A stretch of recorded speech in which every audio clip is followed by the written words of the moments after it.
Charlie Kim, who's the CEO of a company called NextJump in New York City, a tech company, he makes the point that if you had hard times in your family, would you ever consider laying off one of your children? We would never do it. Then why do we consider laying off people inside our organization?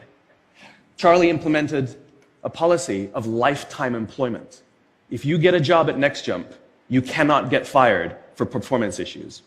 In fact, if you have issues, they will coach you and they will give you support, just like we would with one of our children who happens to come home with a C from school.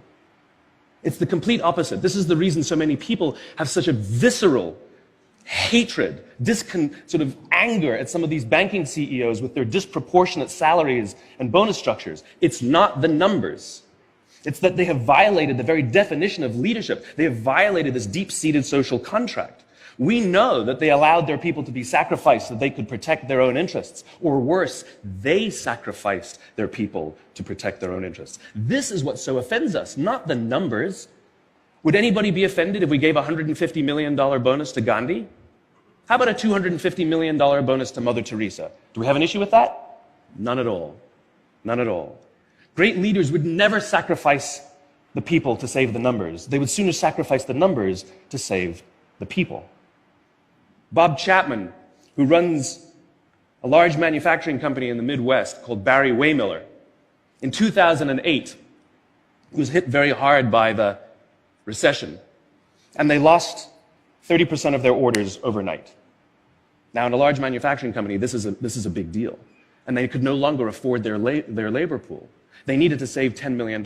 So, like so many companies today, the board got together and discussed layoffs. And Bob refused.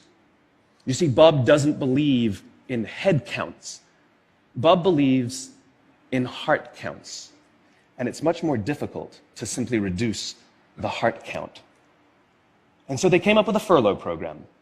Every employee from secretary to CEO was required to take 4 weeks of unpaid vacation.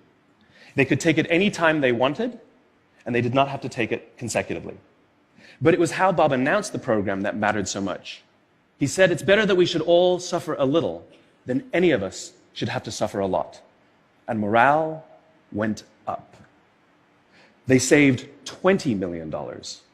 And most importantly, as would be expected, when the people feel safe and protected by the leadership in the organization, the natural reaction is to trust and cooperate. And quite spontaneously, nobody expected, people started trading with each other. Those who could afford it more would trade with those who could afford it less. People would take 5 weeks so that somebody else only had to take 3. Leadership is a choice. It is not a rank. I know many people at the senior-most levels of organizations who are absolutely not leaders. They are authorities, and we do what they say because they have authority over us, but we would not follow them. And I know many people who are at the bottoms of organizations who have no authority, and they are absolutely leaders. And this is because they have chosen to look after the person to the left of them, and they have chosen to look after the person to the right of them. This is what a leader is. I heard a story of some Marines who were out in theater, and as is the Marine custom, the officer ate last, and he let his men eat first. And when they were done, there was no food left for him. And when they went back out in the field, his men brought him some of their food so that he may eat. Because that's what happens. We call them leaders because they go first. We call them leaders because they take the risk before anybody else does. We call them leaders because they will choose to sacrifice so that their people may be safe and protected, and so their people may gain. And when we do, the natural response is that our people will sacrifice for us. They will give us their blood and sweat and tears to see that their leader's vision comes to life. And when we ask them, why would you do that? Why would you give your blood and sweat and tears for that person? They all say the same thing. Because they would have done it for me. And isn't that the organization we would all like to work in?